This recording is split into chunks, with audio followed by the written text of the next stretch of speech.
No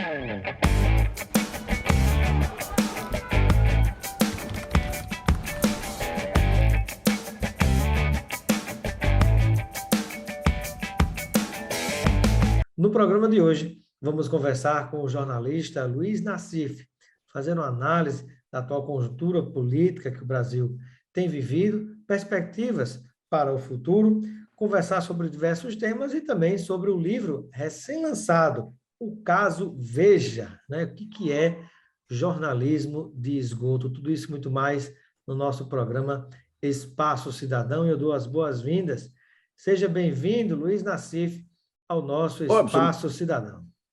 muito obrigado aqui, um abraço para você, um prazer falar com você e com o pessoal do Nordeste da Bahia aí, viu? Prazer tê-lo conosco. Eu inicio nossa entrevista, Nassif, pedindo que você compartilhe conosco a atual visão que você tem em relação ao quadro político que o Brasil tem vivido.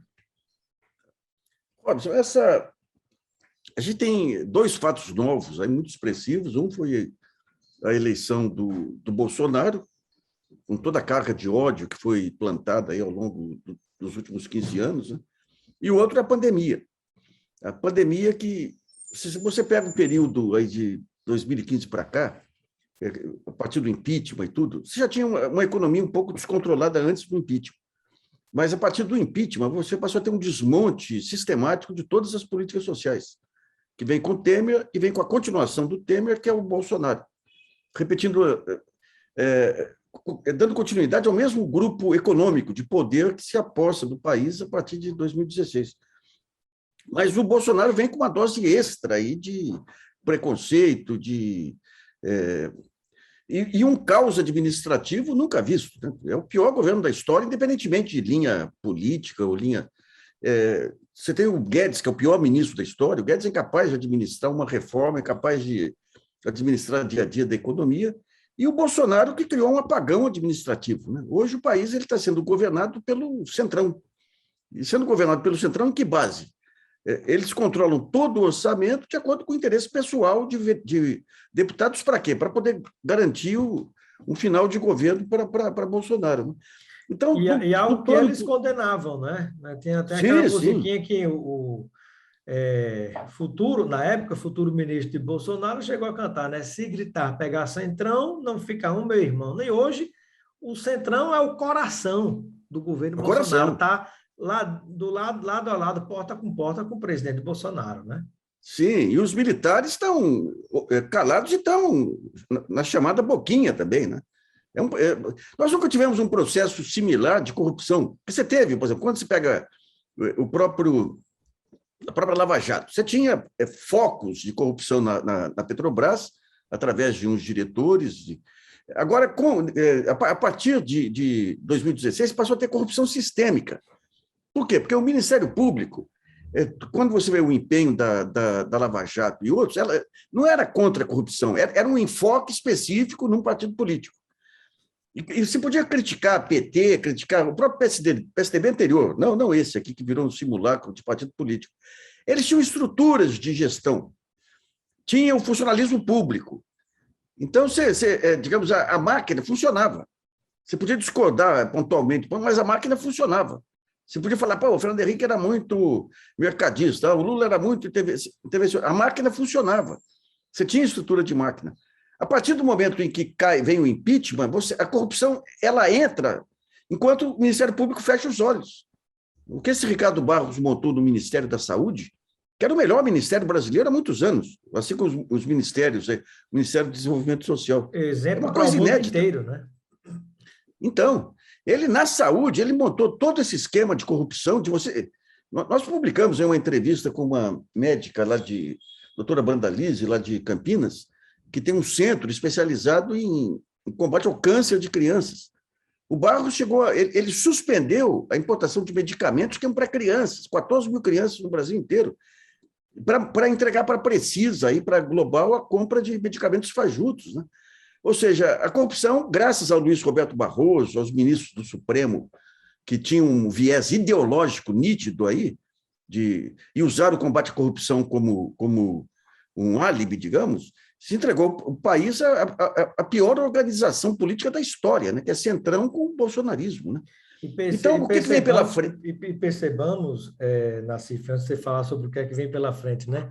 Como há semelhanças até com o que foi o pré-ditadura no passado ainda recente do Brasil, né? Que muitos que apoiaram a ditadura, né? Depois parte deles se tornou vítima, né? Dessa ditadura através de cassação, de perseguição, de uma série de coisas. E hoje, muitos que se exacerbaram na forma de combate à corrupção que desagou para a política, né, literalmente política partidária, e que apoiou todo esse estado de coisas que você acabou de narrar, acabou sendo vítima. Olha o que aconteceu com Barroso no judiciário e o que aconteceu com vários outros políticos também, de outros partidos, que não o PT, né?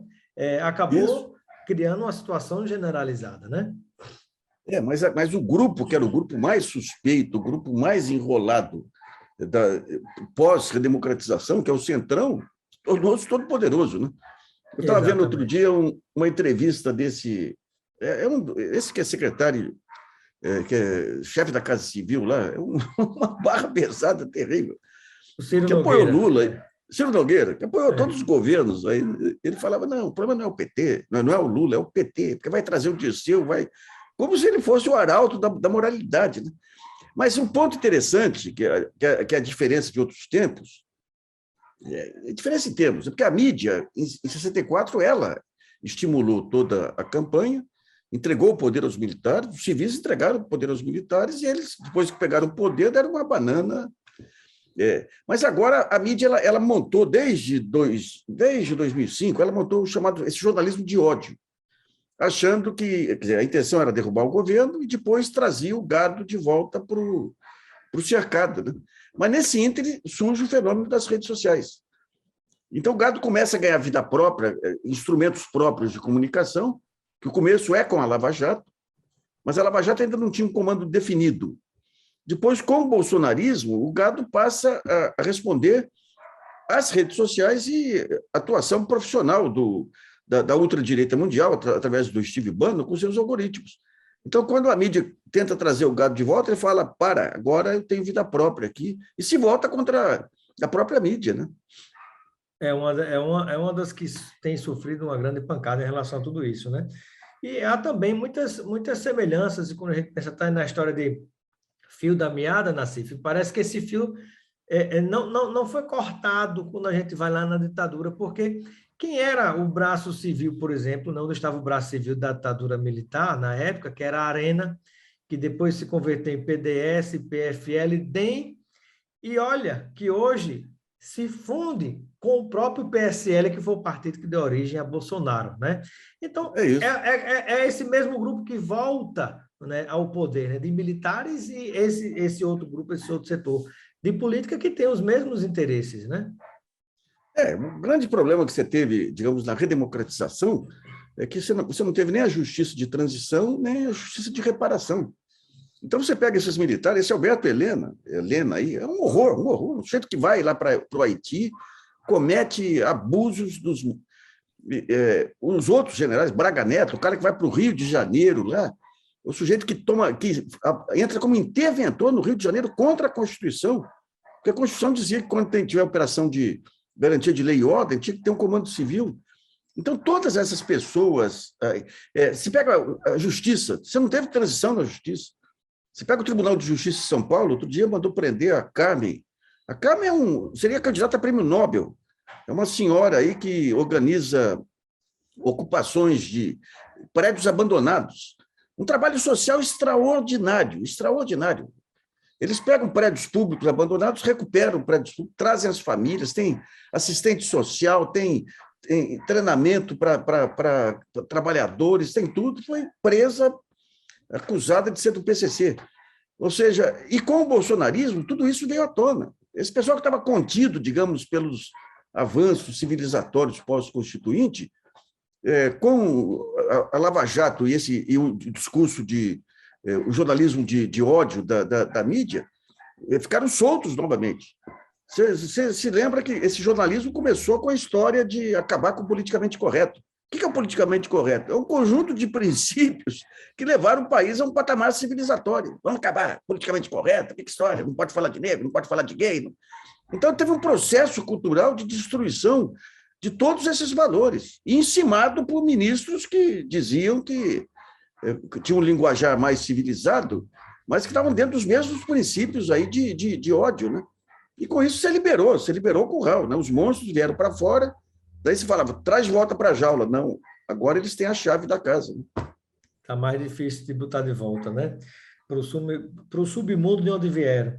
Agora, Luiz Nassif, quando a gente pensa no cenário político atual, né? Há um desgaste muito expressivo do presidente da República, que ainda assim se mostra disposto a tentar a reeleição. Você tem o ex-presidente Lula numa franca liderança à frente dessa corrida para a presidência da República, e alguns nomes como de Ciro Gomes, o próprio João Dória, governador de São Paulo, que tenta se colocar, ainda, né, há essa tentativa de uma possível candidatura do candidato dos Estados Unidos, né, do setor dos Estados Unidos, que é o Sérgio Moro, dentre outros.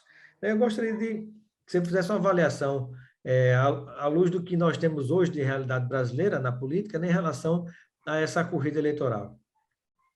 Se não fosse esse trabalho de jornalismo de ódio, essa polarização, a discussão seria entre aqueles que entendem que o Estado tem um papel central na redução das desigualdades, na promoção do desenvolvimento, e aqueles que acham que o Estado tem que ser um balcão de negócios. Essa é a divisão básica que... Daí você tem, num campo, você teria o Lula e o próprio Ciro Gomes. E no outro campo, você tem aí todos esses 13 candidatos à terceira via, aí, que não tem nenhuma substância. Nenhuma substância. Você pega todos eles, você pega o Dória, que conseguiu, com a estrutura de São Paulo ainda, fazer um bom trabalho na vacinação. O Dória, se não fosse a pandemia, teria privatizado o Instituto Butantan. Fechou a Fundap aqui, que era uma empresa fundamental para planejamento. Está acabando com o Conservatório de Tatuí, que é um sujeito que tem toda... Porque essa visão de Estado é o seguinte, você tem um conjunto de serviços públicos que tem que ser prestado pelo Estado. Não significa que o Estado é bom em tudo, não. Você tem uma outra área que tem que ser prestada pelo setor público. Então, o Estado se estrutura, por exemplo, para a saúde, para a educação, para a preservação da cultura, para... De repente, entram governantes que falam, pô, mas isso dá negócio. Eles não pensam no funcionamento do país, da estrutura do país como um todo. Eles pensam, como que eu posso converter isso aqui em negócio? Que é fundamentalmente a posição do Dória, né? Do Dória. Então, você pega o do Rio Grande do Sul, a mesma coisa. Agora, o que aconteceu...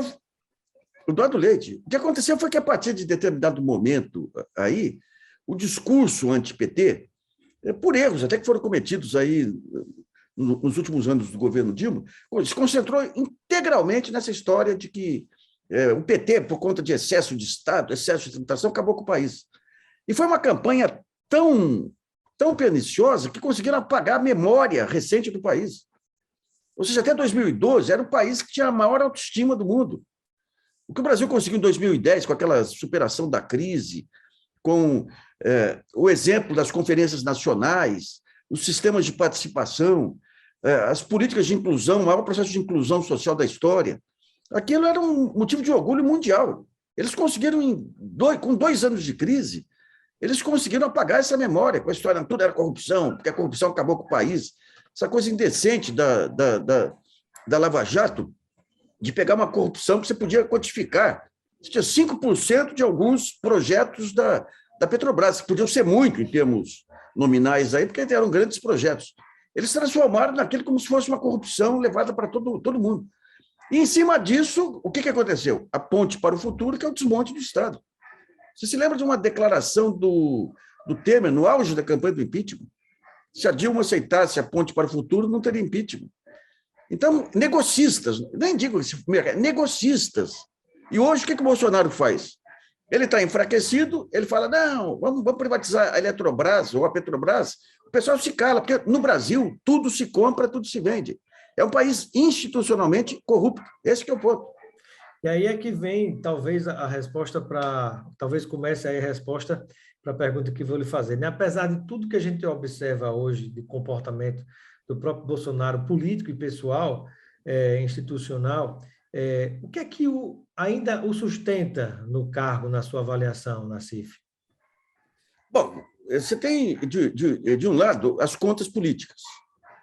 O que são as contas políticas? Você tem um pessoal que acha o seguinte: poxa, o bolsonarismo, a polarização é relevante para segurar aí a própria candidatura do Lula e do Bolsonaro. Se o Bolsonaro cai agora, pode entrar um Mourão aí, que é imprevisível, é um cara ligado à ultradireita mais racional, digamos assim. Um outro ponto, se cai o Bolsonaro, qual a leitura anti-PT? Se cai o Bolsonaro, o Lula pode ganhar um espaço aberto para as eleições. O PT já tem uma outra leitura. Se cai o Bolsonaro, eles vão usar o antipetismo, o antilulismo aí como ferramenta. Mas o ponto central que segura Bolsonaro são os negócios.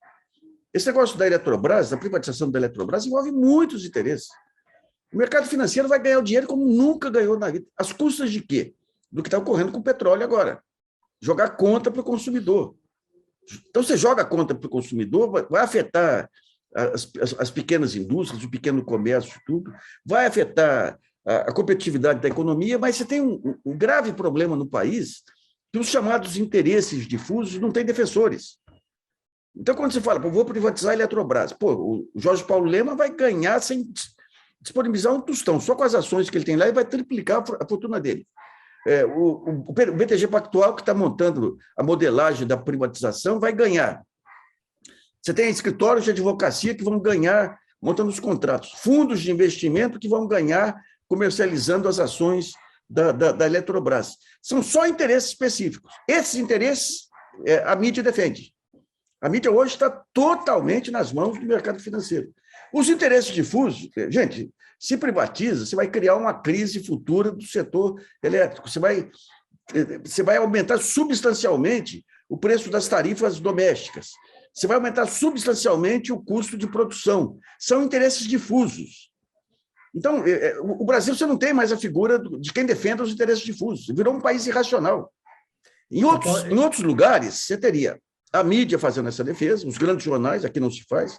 Você teria a própria Suprema Corte fazendo a defesa, aqui não se faz. Você pega o vazamento daquela conversa do André Esteves do BTG, não, eu já convenci o pessoal do Supremo. Então, você não tem instituições.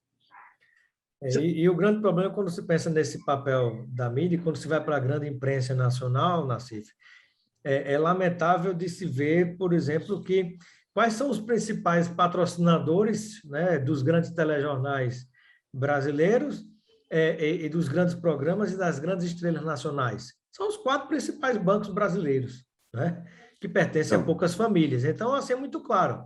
Né? Basta observar o que é que tem no intervalo de um Jornal Nacional da Vida e de outros programas que a resposta está muito, muito clara, colocada para as pessoas.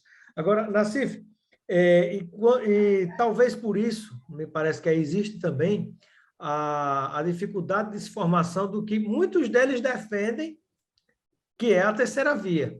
Mas, na verdade, parece que aqueles que mais defendem até a terceira via são os mais parecidos com o próprio governo Bolsonaro, pelo menos do ponto de vista daquilo que se defende dentro do Congresso, do que se aprova, do que se vota, dos discursos, né? Você vê setores do PSDB, do PSD, de Kassab, você vê setores que criticam, que defendem a terceira via, mas na hora de votar, vota com Bolsonaro, né? Na hora de assumir posições políticas, assume as mesmas posições políticas, na economia, inclusive, do próprio presidente Bolsonaro. Talvez só se incomodem com o estilo, com a figura, mas se tivesse alguém mais bonitinho, né, invernizado de democracia, talvez tivesse tudo bem. Você colocou bem, eles querem um Bolsonaro invernizado lá, né? Querem um Bolsonaro invernizado. Mas se você pega hoje o quadro político, porque é o seguinte, o que você tinha lá atrás? Você tinha o PT um pouco mais à esquerda, você tinha o PSDB com a posição social-democrata, ambos formulando políticas lá atrás. De repente, o Lula é eleito, ele traz o PT para a social-democracia. E começa a ter muito sucesso em várias políticas públicas, embora, em relação ao mercado, não tivesse a mesma linha do PSDB. O PSDB, nesse período, fica sem discurso e perde os seus acadêmicos. E fica nas mãos, com a morte de Mário Covas, de Montoro, fica nas mãos do que de pior a política brasileira produziu na redemocratização, que é Serra e Aécio. E não tem formulação mais. O comportamento que mais lembra o PMDB, né? O famoso PMDB, né? PMDB, mas com viés de direita, né? O PMDB ainda tinha uma tentativa de criar uma parte do PMDB, que criar um negócio meio social-democrata, né? E ali começa o discurso de ódio. Você pega 2010, a campanha do Serra, que a Dilma matava crianças, que ele entrava, começou a rezar, todo esse receituário depois apropriado aí pelo Bolsonaro, o Serra já praticava em 2010, com assessoria internacional e tudo, né? Então, digamos, os partidos hoje, quando você pega a terceira via, qual que é a proposta deles? É o anti. Eles são anti-Lula e são anti-Bolsonaro. Tá, e são a favor do quê? São incapazes, a não ser o Ciro. O Ciro tem o temperamento dele, que é um horror também. Mas o Ciro ele tem formulações. Agora, o restante, o que pensa? Pega o Alessandro Vieira, que fez um belíssimo papel na CPI. Ou seja, seria um ótimo candidato para ser o delegado padrão do país. Não, vira presidenciável. Pega o presidente do Senado, lá, o mineiro, lá, o Rodrigo Pacheco. Ele tem um comportamento, tem uma voz bonita, vira presidenciável. Ou seja, o Sérgio Moro, como ministro da Justiça, mostrou que é um cara não apenas sem escrúpulo, é um cara sem condições. Ele é intelectualmente fraquíssimo. Mas como ele conseguiu derrubar um governo, é candidato. Então, quando você pega todos eles lá, espreme, não sai nada. Pega o Dória. O Dória é um cara... O que ele fez lá, depois, quando o bolsonarismo mudou a onda, para ódio, ele tenta dar uma de estadista. Era o cara mais odiento que tinha aí. Campanha de ódio. Campanha de ódio e de destruição de qualquer vestígio de Estado. Negócio para todo lado. O que ele fez com o Alberto... E um outro ponto, que são pessoas totalmente sem escrúpulos, até em termos de lealdade partidária. Você pega o que o Dória fez com o Alberto Gold, o que fez com o Alckmin, que é o padrinho político dele. Então você não tem o conceito de partido político, foi para o vinagre. O partido político tem que ter um conjunto de ideias básicas aí, tem que ter solidariedade entre eles, senão não é partido político. Né? Então, tudo isso foi para o vinagre. Daí você fala, terceira via. E daí é uma coisa tão maluca que o Ciro Gomes, que ele tem até em alguns pontos, posições que o Lula não explicita, posições mais radicais que o Lula em relação ao mercado e tudo, vira uma possibilidade de terceira via, porque ele xinga o Lula. Não é pelas ideias dele, é porque ele xinga o Lula. Então, o conceito de programático acabou. E começou, repito, minha implicância central. Luiz Roberto Barroso, quando ele passa a usar o palanque do Supremo para falsificar estatísticas e defender o novo iluminismo, que seria você acabar com todos os direitos sociais, acabar com todas as empresas estratégicas, porque daí viria o novo iluminismo. Então, digamos, é um país que ele perdeu a visão programática. Sabe? Vamos pegar a Bahia aí. Outro dia escrevi sobre os anos 60, os grandes intelectuais que o Brasil produziu nos anos 60, Anísio Teixeira, Rômulo de Almeida, você tinha um Darcy Ribeiro lá atrás, eu citei a Bahia porque o Rômulo era da Bahia e tudo. O que foi feito no polo petroquímico da Bahia, aí, graças a essa visão estratégica. Hoje em dia não tem visão estratégica para nada. Nem aquela visão estratégica básica do regime militar, que ele tinha alguma forma, algum projeto de país, esse pessoal tem. Então, você tem uma deterioração em todos os níveis, do pensamento militar.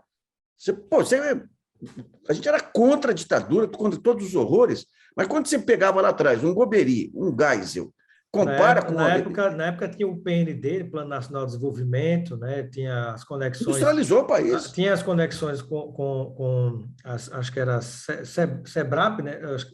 O Centro de Desenvolvimento da América Latina, me foge o nome da sigla. CEPAL, né? Então, você tinha um projeto, apesar do que se cometia naquela época, tinha um projeto, sabia para onde ia, era desenvolvimento. Sim, né? Sim. E era com interesses nacionais, pelo menos no que se colocava, né, diferente do que hoje é interesses para se entregar aquilo que se construiu ao longo do tempo, né? É isso. Você pega o pensamento militar hoje, é uma desmoralização. A subordinação política e intelectual dos Estados Unidos é humilhante para um país. O próprio Geisel lá atrás, por várias razões, razões até não republicanas, que é quando Jimmy Carter começa a criticar a ditadura aqui, ele rompe, monta um acordo nuclear, que você pode até criticar o acordo nuclear, mas era uma medida de autossuficiência aí. Hoje em dia, esses militares não têm nada. Você tem dois tipos de militares, os profissionais que ainda resistem, mas só profissionais, não queremos que o Exército... e os outros que são Braga Neto, esse Alberto Heleno, quando ele pensa, você vê a cabeça dele, dói. Eles são incapazes de um pensamento minimamente elaborado. Então, digamos, você não tem partidos políticos programáticos, e todos eles, a única coisa que os move é a busca do interesse pessoal de cada um. É o Centrão pegando o orçamento público, e daí você pega esse escândalo do orçamento secreto, que é o maior processo de corrupção da história, não tem paralelo. Você pega o orçamento e entrega 20 milhões para cada deputado aliado para gastar onde quiser. Isso aí não existe. E o Supremo fica quieto, o Congresso fica dominado, né?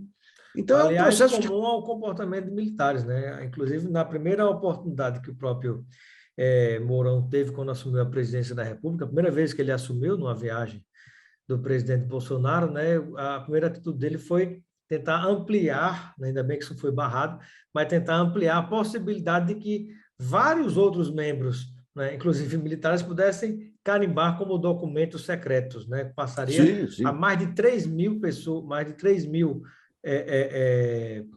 pessoas que ocupavam cargos no governo federal de ter esse poder, né? Então, dá para se entender que não há transparência nenhuma.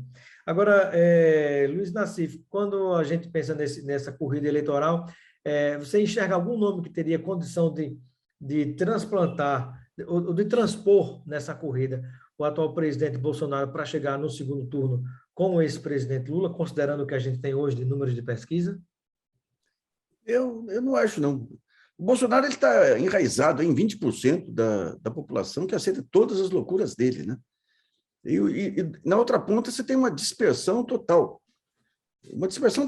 Então, não adianta querer blindar. Você tem uma marca, o Dória conseguiu essa marca da vacina aí, que não vai ser suficiente. A resistência ao Dória é muito grande, né? Quem conhece o Dória não vota no Dória. Você pega o nível de resistência que ele tem aqui na cidade de São Paulo. Conseguiram se eleger governador porque o antipetismo do interior ainda era muito forte, né? Então, não tem, eu não vejo. Vão ser os dois. Só que aí que está o negócio. Todos concentrando o mesmo discurso no antilulismo. E cadê o projeto? Então o Lula ele vai entrar nas eleições sob o tiroteio cerrado da mídia, o Bolsonaro também, mas o Bolsonaro não pega. Os 20% estão consolidados lá, né? E vão tentar explorar o antilulismo. Então, eu acho que o segundo turno... E o Bolsonaro, passando agora a pandemia, não sei se vem uma nova onda com essas novas cepas, aí ele está cometendo muitos erros, né? Inclusive em relação à inflação. Aquele negócio, o Paulo Guedes é meu bem, meu mal, né? Ele é tão ruim que causa um mal ao país, mas se ele fosse bom, ele consolidaria o bolsonarismo, né? Então, você vai ter uma economia que ainda está ruim o ano que vem, mas a capacidade que tem a população de esquecer o passado recente é muito grande. Então, vamos supor que tem um sopro na economia no primeiro semestre, que o Centrão e o Bolsonaro continuem com as políticas, ampliem as políticas sociais. É um impacto que não dá para prever ali, sabe? Na sua avaliação, hoje, sim. O Lula continua favorito, e o favorito para disputar com o Lula é o Bolsonaro, né? Na sua avaliação, o Bolsonaro pode ter uma sobrevida com o Auxílio Brasil, né, que nada mais é do que o Bolsa Família remodelado? Em tese, aí porque você tem uma sacanagem do Guedes aí, que para montar esse Auxílio Brasil, eles tiraram da lista muitas famílias do Bolsa Família, né? Muitas famílias saíram, né? E eles não têm capacidade operacional. Você pega aquele boquirroto lá, da Onyx Lorenzoni, você pega... O pessoal fala muito lá do Henrique Meirelles, lá do tempo do Lula. O Henrique Meirelles era uma porcaria, que pegava A importância dele, do Palocci, era fazer o meio-campo com o mercado. O estado da arte lá era a área social. A Tereza Campelo e outros, o trabalho que eles fizeram lá com o Bolsa Família, não é meramente uma vontade de fazer, é toda uma estruturação para pegar o Brasil inteiro, montar a base de dados, fazer as ligações com a educação, com saúde. É um trabalho gigantesco, é o maior trabalho social aí contemporâneo no mundo, né? Daí você põe aquele Onyx Lorenzoni para tomar conta. Antes dele, aquele Osmar Terra. Põe esse presidente da Caixa, que é um puxa-saco. Você vê o rolo que fizeram aí com o primeiro auxílio aí, você tem quase 1 milhão de pessoas aí furando fila. Então, esse governo, além de toda a ruindade, ele não tem nenhuma capacidade administrativa. Nenhuma. É por isso que o Bolsonaro terceirizou tudo, porque ele não tem saco para governar, não tem saco. Me parece que isso é um projeto, né? Quando se pensa em destruir as instituições, né? Que o Brasil tem, né? Isso é um projeto que se observa em outras partes do mundo, onde a extrema-direita chegou ao poder, né? Tem essa mesma agenda, essa mesma pauta, esse mesmo comportamento. Jornalista Luiz Nassif, aqui conosco hoje no nosso Espaço Cidadão. Gostaria de lhe provocar sobre mais alguns temas, né? Fazendo um ping-pong, né? Vamos ainda falar sobre seu novo livro aqui no nosso programa, mas eu peço uma palavra agora em relação a que impacto você acredita que a CPI gera em relação ao presidente Jair Bolsonaro, né? Que impacto e se você acredita, de fato, na possibilidade de alguma consequência mais séria, mais dura contra o presidente? Eu acredito que depois que sair do poder, o Bolsonaro vai ser preso, assim como os filhos, mas depois que sair do poder, né? O impacto imediato foi ter revelado a estrutura criminosa que se apossou do governo, aí, do Ministério da Saúde, né? Obrigou o Bolsonaro a acelerar as vacinas, a vacinação de novo aí. Ele esbraveja e tudo aí, mas teve que adquirir as vacinas, né? Então, teve um papel muito importante, efetivamente, de expor as chagas aí do que é o bolsonarismo. Cometeu muitos erros aí, muito deslumbramento, teve muito abuso, inclusive, nas inquirições lá, eles não se comportaram como juízes, né? Às vezes pegavam aquela Yamaguchi, aquela médica, por mais que você possa ter ressalvas contra ela, a maneira como massacraram lá, mas tinha uma função política. Esse é um ponto complicado, óbvio, para você discutir, né? Você tem que ter direitos. Você tem que ter direito de defesa. A Lava Jato mostrou o que acontece quando você atropela os direitos. Mas quando você pega Bolsonaro, não é algo normal. Se você pegar desde a redemocratização, você pega lá Sarney, você pega Collor, você pega Itamar, você pega Fernando Henrique, você pega Lula, você pega Dilma. Você pode ter ressalvas aqui e ali, mas eram governos dentro da normalidade. Bolsonaro é uma aberração que traz as milícias. São as milícias do poder. É um cara ligado ao escritório do crime. É um cara que não é um cara que visita garimpo ilegal, você imagina, né? Você vê. É um sujeito que ele tem a celebração da morte na cabeça. É um cara que está ligado à morte. Ele é família. São sociopatas. Então, como que se atua nesse período? Daí você pega o TSE, pega o Supremo, pega o Procurador-Geral, que é da Bahia, o Augusto Aras. O Augusto fala, pô, no período Dilma, o Ministério Público se manchou atuando politicamente e derrubando o governo. Eu não vou fazer isso de novo. Ou seja, todo mundo que cometeu abusos contra Dilma fala, não vou fazer de novo porque aquilo lá foi abuso. Que mostra claramente um viés político aí. Ué. Se tivesse a Dilma ainda aí, seriam cometidos os abusos. Então, digamos, esse é um ponto complicado. E hoje o Ministério Público não age nem para conter, né, os abusos do outro lado, né? Você tem grande parte bolsonarista. Você pega um exemplo aí, o que estão fazendo na educação. Tinha um procurador aqui do Ceará que todo ano, quando vinha o Enem, ele fazia um carnaval. Um carnaval imbecil, e a imprensa repercutia para poder desgastar o governo. Vê se ele fala agora. Você tem lá em Goiás aquele procurador lá, um sujeito que chegou a intimar o Itamaraty para explicar a cooptação de jovens brasileiros na Venezuela. Era um programa na Venezuela para a Vila Brasil, que era uma vila de Caracas lá. Vê o que ele fala hoje. Ele entrou inclusive com uma representação em Goiás para obrigar todos os municípios de Goiás a usar hidroxicloroquina. Você pega Brasília mesmo, que aqueles procuradores do Distrito Federal participavam de passeatas do impeachment. Quem que foi punido lá? Foram 2 ou 3 procuradores que participaram de passeatas anti-impeachment, né? Então, é um país esfrangalhado, viu?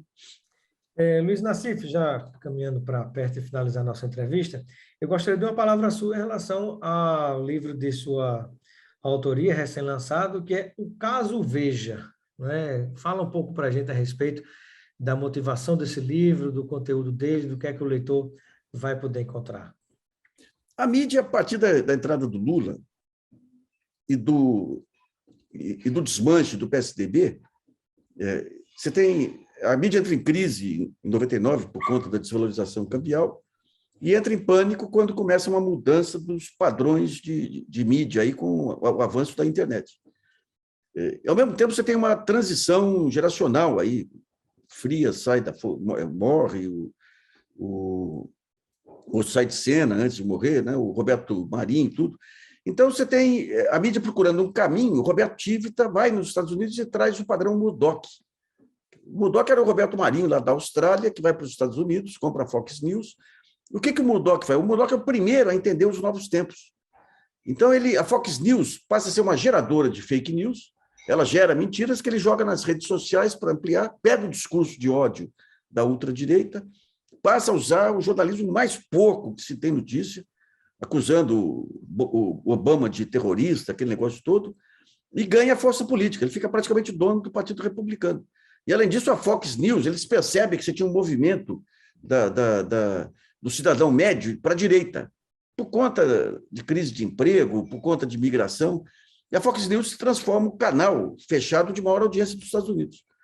Só que lá você tinha anticorpos, você tinha Fox News, você tinha CNN, você tinha Washington Post, você tinha o New York Times. O Roberto Marinho traz esse modelo para o Brasil, convence os demais veículos, Estadão, Folha, mais a Folha e a Globo, a entrar nesse jogo, fazer o jornalismo de ódio e o jornalismo de fake news, que a gente chama de jornalismo de esgoto.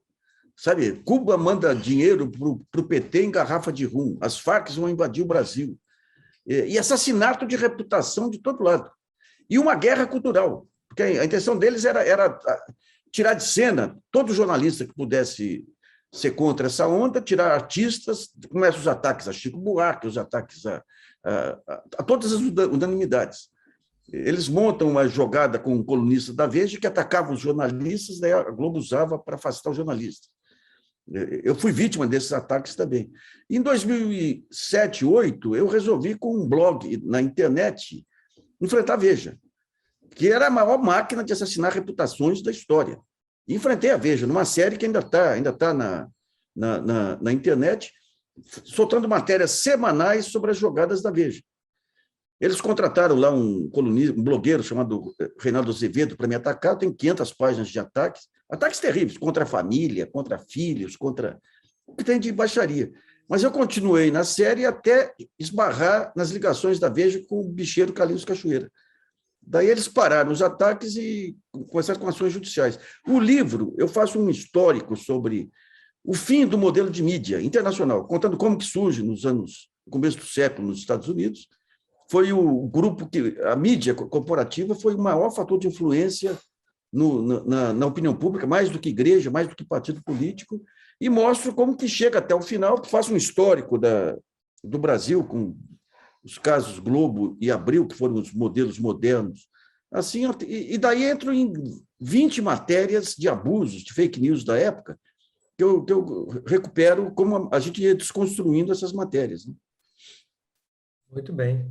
E como é que as pessoas podem ter acesso ao livro que chama-se O Caso Veja, né, que pega todo esse período de 2005 a 2016, né, de como a Veja se comportou ao longo desse período? Bom, você tem a Cotter Editora, que é K-O-T-T-E-R. A Amazon tem o livro, o pessoal da Martins Fontes está distribuindo o livro também. Eles estão começando a distribuir agora para outras livrarias e tudo, né? Mas é fundamentalmente a Cotter. Você colocar Caso Veja e Cotter, K-O-T-T-E-R, vai na página lá, onde tem um pré-lançamento do livro aí, sabe? A Amazon tem também, tem. Aí pela internet é fácil chegar lá. Muito bem. Chegamos ao final, eu vou chamar assim, Luiz Nassif, da nossa primeira entrevista, que eu espero que nós tenhamos outras oportunidades de poder conversar também e debater outros temas. Eu agradeço a sua participação no nosso Espaço Cidadão, seja sempre bem-vindo, e eu deixo um momento final para as suas despedidas junto a todos aqueles e aquelas que nos acompanham em todo o Brasil. Bom, eu agradeço muito porque aqui em casa, eu sou casado com uma procuradora da República que presidiu a Comissão de Desaparecidos.